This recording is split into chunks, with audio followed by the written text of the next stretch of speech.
ये जो मनवादी विचारधारा के लोग हैं, जो कुंठित मानसिकता के लोग हैं, जो बीमार लोग हैं, वो नहीं चाहते कि आपके बच्चे पढ़ लिख पाए, वो नहीं चाहते कि उनके भी बच्चे नौकरी करें। ये लोग क्या किए, स्वेच्छा जो शेरनी का दूध उसको हलाल कर दिए। हमारे पहुंच में नहीं है साथियों। कल के लिए अगर सरकार नौकरी ऑफर करेगी तो आप बताइए कि आपके बच्चों को नौकरी मिलेगी? उस जमीन से आती है वो ताकत, कहां से आ रही है? उस जमीन से आ रही है। वो घमंड कहां से आ रहा है? उस जमीन से आ रही है। तो साथियों, हमारे पास जमीन होगी तो उनके जमीन को लात मारेंगे, उनके काम को लात मारेंगे। हम अपने जमीन में घर बनाएंगे, अपने जमीन में हम अपने रास्ता निकालेंगे। साथियों, जमीन होगा तो क्राइम रुक जाएगा।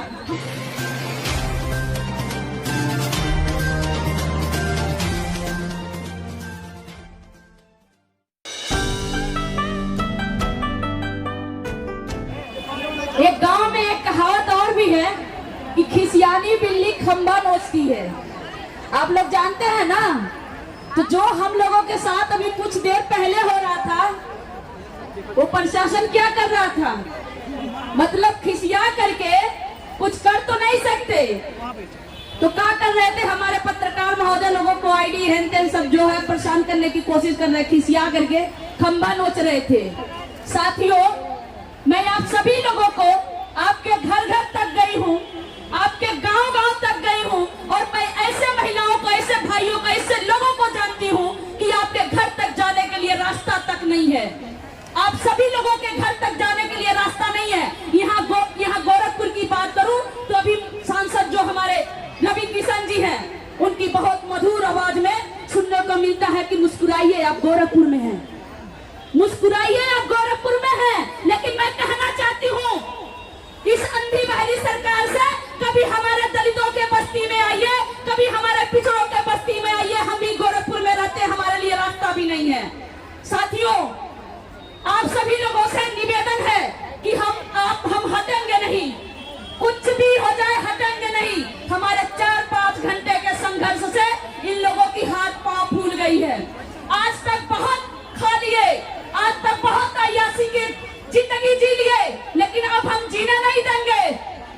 ये जो रेप होती है, जो हत्याएं होती हैं, मैं गोरखपुर की बात करूं तो मेरे पास 20 केस हैं जिनमें रेप, गैंग रेप, हत्याएं हुई है, सिर्फ मात्र 20 साल के अंदर। साथियों, वो केसेस हैं जो हमारे संज्ञान में आई, जो नहीं आई उनका कोई पता ही नहीं है। केसेस से मैं ये समझाना चाह रही हूँ कि किसके साथ घटना होता है, कौन लोग हैं वो, क्या कोई अमीर घर का होता है, कोई किसी, आप बताइए, किसी नेता की बेटी का रेप हुआ है, किसी सांसद की बेटी का रेप हुआ है, किसी डॉक्टर की बेटी के रेप होता है, किसका होता है, किसकी हत्याएं होती है? वो हमारे और आपके घरों की होती है। साथियों, जमीन होगी तो सबसे पहले हमारी भूखमरी खत्म होगी। जमीन होगा तो सबसे पहले हमारी भूखमरी खत्म होगी, और जमीन होगा तो हमें अस्थायी रोजगार मिल जाएगा। साथियों, हमारे माता पिता ने, आप सभी लोगों ने पढ़ा लिखा रहे होंगे, पढ़े लिखे होंगे, कुछ हमारे भाई भी पढ़े लिखे होंगे, हमारी बहनें भी आई हैं, पढ़ी लिखी हैं। हम लोग सपना देखे कि हम पढ़ लिख करके हमारा बच्चा भी डॉक्टर बनेगा, इंजीनियर बनेगा, आईएएस बनेगा, पीसीएस बनेगा, मास्टर बनेगा। लेकिन मोदी जी ने, योगी जी ने क्या कहा? आपका बच्चा पकौड़ा तलेगा। हमें पकौड़ा तलने की रोजगार दी गई है, हम सभी लोगों को पकौड़ा तलने की रोजगार दी गई है। अपने बच्चों को विदेशों में पढ़ा रहे हैं और हमसे कह रहे हैं कि तुम एमए बीए बीटेक करके तुम पकौड़े तलो। साथियों, जमीन होगी तो हमें अस्थायी रोजगार मिल जाएगा, हम अपने खेत में काम करेंगे, हम अपने खेतों में काम करेंगे। जमीन होगा तो हमारे घर की बहू बेटी किसी के घर में खेत में काम नहीं करेंगी, तो उनके साथ शोषण भी नहीं होगा।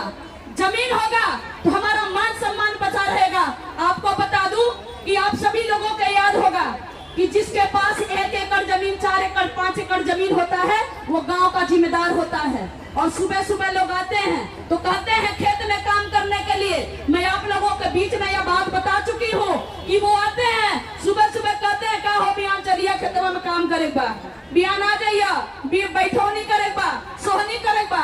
अगर हमारे लोग नहीं जा पाते हैं तो वो बेईमान लोग, वो गद्दार लोग सुबह सुबह आते हैं, उनकी तेवर बदल आती है और वो क्या कहते हैं, देखते हैं कल कहाँ से तुम्हारी भैंस जाती है, देखते हैं तुम्हारी बकरियां कहाँ जाएगी, देखते हैं तुम्हारा बच्चा कहाँ जाएगा, देखते हैं तुम्हारी गैया कहाँ जाएगी। और हम अगर थोड़ी सी आवाज में पूछी बोल दिया तो कहते हैं दुनिया ढिसमिल बेचा तो तोके बर्बाद कर दे। ये डायलॉग जो 2 ढिसमिल बेचा तो तोके बर्बाद कर दे, ये बताइए वो पावर कहाँ से आया? क्या उनके पास 4 गो हाथ बा, कब 4 गो पैर है? वो पावर कहाँ से आई? उस जमीन से आती है। वो ताकत कहाँ से आ रही है? उस जमीन से आ रही है।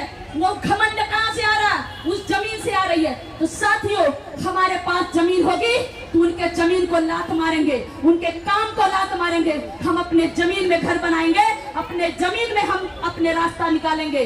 साथियों, जमीन होगा तो क्राइम रुक जाएगा। हमारे बहुत से साथी, बहुत से हमारी बहन भाई पढ़े लिखे हैं, MA BA BTech MTech किए हैं, इंजीनियरिंग किए हैं, बेरोजगार घूम रहे हैं। आप बताइए, जवानी बीत गई पढ़ाई में, अब बुढ़ौती की समय आ गई। जो माँ बाप थे पढ़ाते पढ़ाते बच्चे के इंतजार में कि हमारा बच्चा नौकरी करेगा, कुछ करेगा आगे, लेकिन मोदी जी ने कह दिया कि पकौड़े तलेगा। पकौड़ा से घर चलता है? आप बताइए, आप सभी लोग पकौड़े तलने के लिए आए हैं? पकौड़े तलेंगे? साथियों, इन्होंने पकौड़े तलने का रोजगार दे दिया और अब क्या हो रहा है? वही हमारे साथी, वही हमारा भाई जो MA BTech करके MTech करके इंजीनियर करके घूम रहा है, वो क्राइम बंद करने के लिए मजबूर हो रहा है साथियों, क्योंकि उसके घर में बच्चे बीमार पड़े हैं, माँ बीमार पड़ी है, या तो खुद का हत्या करेगा या तो दूसरों का हत्या करेगा। तो कम से कम जमीन होगी तो ऐसी नौबत नहीं आएगी साथियों।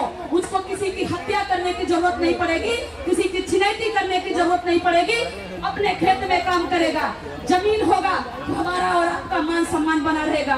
साथियों, हम अभी सुबह से हैं तो ये हाल है, अभी रात रुकेंगे और हम तभी हटेंगे। आप सभी से आग्रह है साथियों कि हम तभी हटेंगे जब जमीन का कागज हमें मिलेगी, या कोई भी जिम्मेदार अधिकारी या कोई ऐसा डिसीजन हमें नहीं मिलता है कि हमें जमीन नहीं मिलेगी तो हम हटेंगे नहीं, हम डटे रहेंगे। इसलिए आप सभी से आग्रह है साथियों कि हम कहते हैं कि हमारा नारा होना चाहिए, हम सभी का प्रण होना चाहिए कि हम सब तब तक नहीं हटेंगे। मैं आप लोगों को गांव में जाती थी तो मैं आप लोगों को समझाती थी कि ये 5 किलो राशन हमारे बच्चों का भविष्य खा गया। बाबा साहब ने कहा था कि शिक्षित बनो, संगठित रहो, संघर्ष करो, और बाबा साहब ने ही कहा था कि शिक्षा वो शेरनी का दूध है, जो पिएगा वो दहाड़ेगा। ये जो मनवादी विचारधारा के लोग हैं, जो कुंठित मानसिकता के लोग हैं, जो बीमार लोग हैं, वो नहीं चाहते कि आपके बच्चे पढ़ लिख पाए, वो नहीं चाहते कि उनके भी बच्चे नौकरी करें। ये लोग क्या किए, शिक्षा जो शेरनी का दूध उसको हलाल कर दिए। हमारे पहुंच में नहीं है साथियों। कल के लिए अगर सरकार नौकरी ऑफर करेगी तो हम बताइए क्या आपके बच्चों को नौकरी मिलेगी? हमारा बच्चा तो पढ़ लिख नहीं पा रहा। इसलिए शिक्षा समान होना चाहिए, ये हम सभी का वादा है, हम सभी का प्रण है। तब तक नहीं हटेंगे जब तक हर क्षेत्र में हमें भागीदारी नहीं मिलेगी बराबरी की। साथियों, आप सभी लोगों से आग्रह है कि हम तो सुबह से हैं, शाम तक हो गया, हम रात भी रहेंगे, हम अगले दिन भी रहेंगे। डेरा डाले हैं तो डेरा डालेंगे और यही खाना बनाएंगे, यही चूल्हा चौकी जलाएंगे, और जब तक नहीं हटेंगे, क्योंकि हम तो वैसे भी बेकार हैं, वैसे भी बेकार हैं, वैसे भी हम मर रहे हैं, भूखमरी से मरी रहे हैं, बेरोजगारी से मर रहे हैं, तबाही है हमारे ऊपर, हम सब कुछ जलालत झेल रहे हैं, तो हम क्यों नहीं यहाँ बैठे? ये सरकारी जमीन है, किसी की बाप की बपौती नहीं है साथियों। ये जितना हमारी अधिकार है उतना आपका भी अधिकार है, जितना यहाँ के ऑफिसरों का अधिकार है उतना हम सभी का अधिकार है। यह सरकारी जमीन है साथियों, और मानवर कांसीराम साहब ने कहा था जो जमीन सरकारी है वो जमीन हमारी है। तो आज इसी जमीन पे हम लोग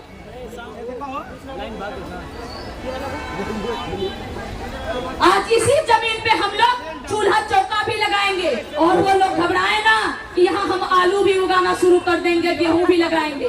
साथियों, इसलिए आप सभी लोगों से आग्रह है, आप लोग रहिए, घबराइए नहीं, किसी से डरने की जरूरत नहीं है, किसी में औकात नहीं है, किसी की हिम्मत नहीं है कि हमारे ताकत को रोक दें, हमारे अधिकार को छीन ले। साथियों, इसलिए हम सभी लोग आज आप लोगों से कह रही हूँ